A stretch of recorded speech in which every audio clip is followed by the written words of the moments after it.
manifest in that way, we can. But I found that the way I most powerfully manifest is I visualize and I feel the emotional, energetic connection to my dream. I truly believe I will be on a stage one day. I visualize it, speaking to thousands, inspiring them, leading them, guiding them back to themselves. It is my soul mission. I'm going to do it. I'm on the path of that. And vibrationally, every time I visualize that in meditation and I see we visualize how awesome it feels, I am powerfully drawing it to my center. I'm not seeing that it's separate than me. I'm not saying that, oh, look at Ellen DeGeneres has a show. I wish I could have a show, but look at, she's Ellen and I'm just Tanya.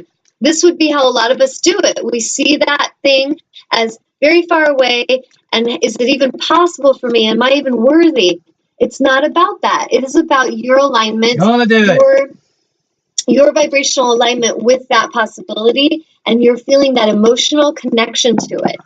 Same thing with a soulmate. You imagine being with them, how good it feels to hug them and snuggle with them and get kisses and walk, go on walks holding hands. Feel the emotion of it. Feel how powerful that feels and how good that would feel. And to have someone who really honors you and loves you, you want to go into that vibrational place and feel it into being. It's not about just imagining it in a very disconnected way or just wishing, like empty wishing. It's about vibrational feeling into reality. And I promise if you guys can practice this and you can hold your focal point there long enough and you can be consistent with that vibration, the universe is sending it to you, and it is sending it to you powerfully. My true love, Ron, he came in with him that morning. I was leaving a bad relationship. I had left my marriage of 20 years about 6 months before, and I was on a date with some guy, and it was not going well, and he was really vibrationally reminding me of the ex I had already worked very hard to get away from. Very misaligned energy, wounded. I felt like he was a sweet guy in his core. There was goodness, but he was not ready for a powerful woman, and I knew it. So I left his house, and I was just kind of like out loud talking to my angels in the car, like, what the hell? I am so done with these guys that can't handle my power. I am done with these men who they're drawn to my power, and then they want to slowly kind of put my flame down. Like, Tanya, you're shining a little too bright. Let's just dim that a little bit so that I can handle you, okay? Because you're just a little too bright. And so in the past, Tanya would go for that. Oh, I'm sorry. Am I shining too bright? Let me kind of dim my light so that you guys feel comfortable. I'm not here to do that anymore. And that day, I remember out loud talking to my angels like, I am done with this, and I am ready for the one. I am ready for my twin flame, the one who's here to see me, support my soul mission. I'm here to support them. I'm here to support their soul mission, and I love them. They love me. It's beautiful. I could feel that energy. And I went home, and I was preparing for a Laws of Attraction workshop. Just look what I'm sharing with all of you today.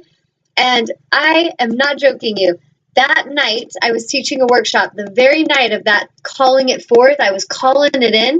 I was at that workshop, and Ron Jones comes walking into the gallery. He's sitting in the audience. He's listening to what I have to say, and afterwards asked me out, which I was thinking was just to talk to me as a fellow artist, because we're both artists. And I was just kind of like, oh, that's nice. We'll go get some dinner. And as I was sitting there, I realized this is a date. Like, this guy is definitely wanting to take me on a date. And then I started to really observe, what's this about?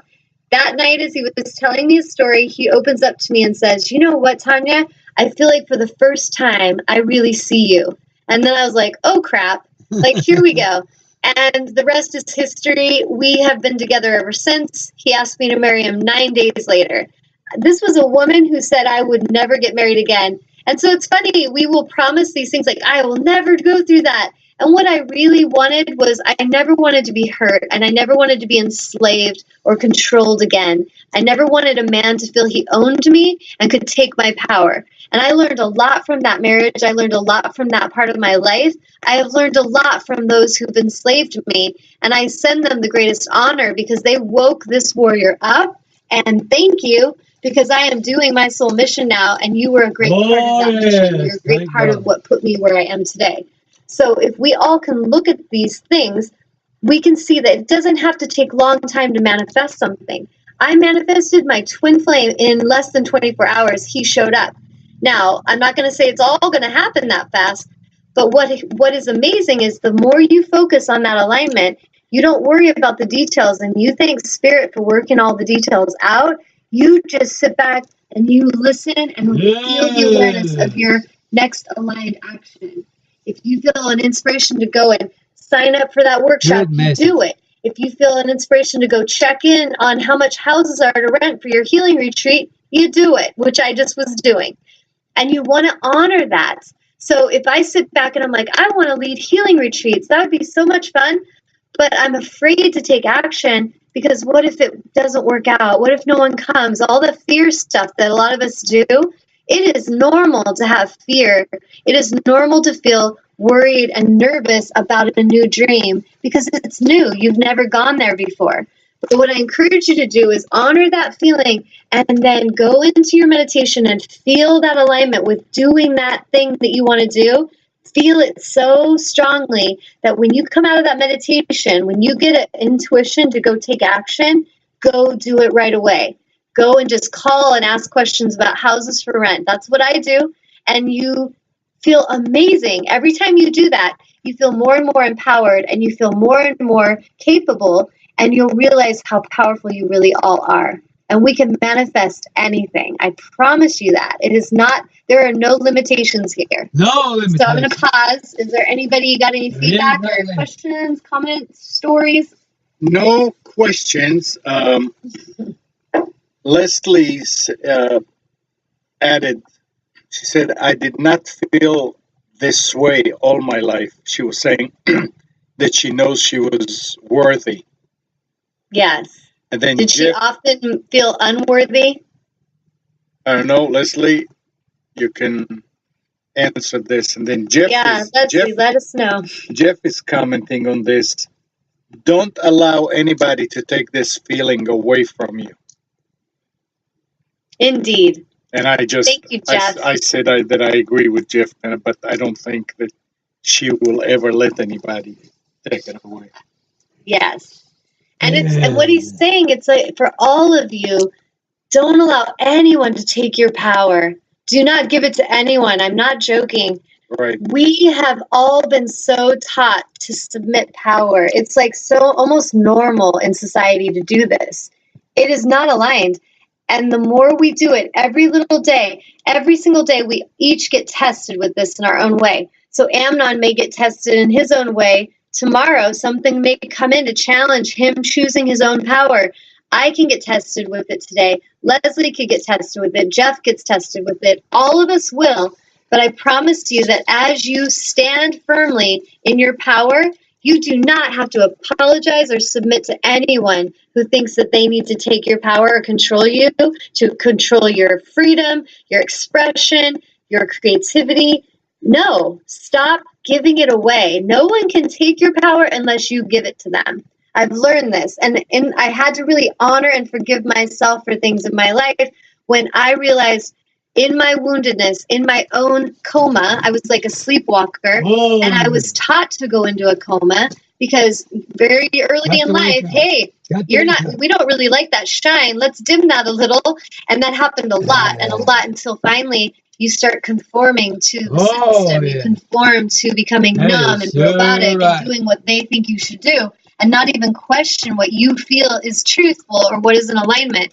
This is so important for us. I feel like what is happening planetary with archangels coming in, and when Archangel Ariel comes in, and Michael and all the angelic beings I connect with, and galactic ones that are coming in to support Earth and humanity's awakening, this is what they're here to help us with.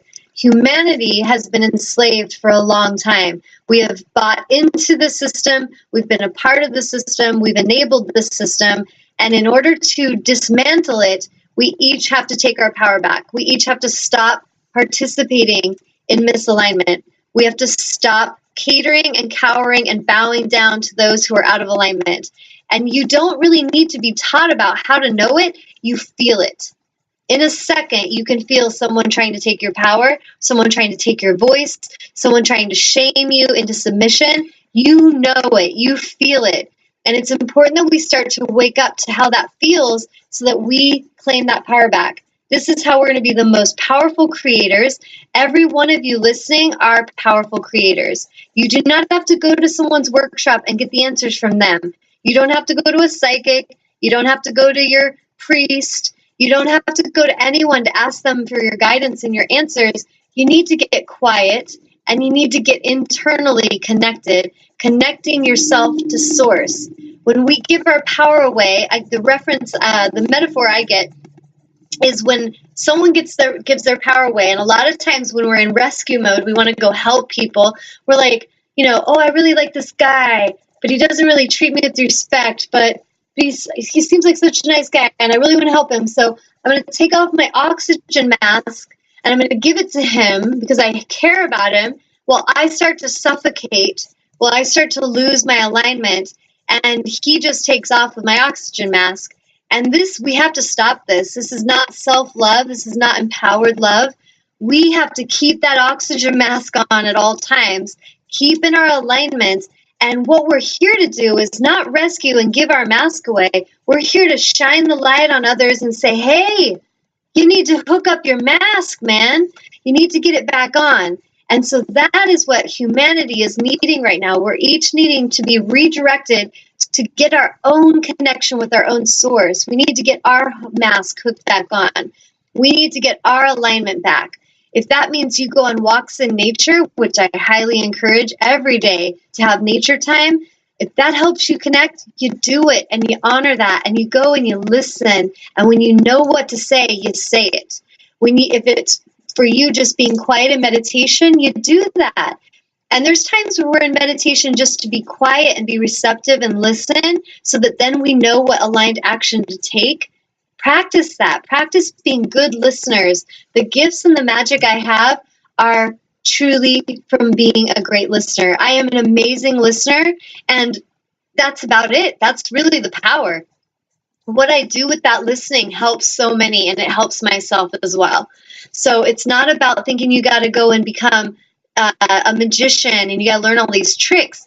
It's really about being quiet, shutting down that ego chatter and being still and receptive and listening. And you will know exactly what to say, exactly what to do, exactly what to focus on moment by moment when you become more receptive and you become more quiet and still.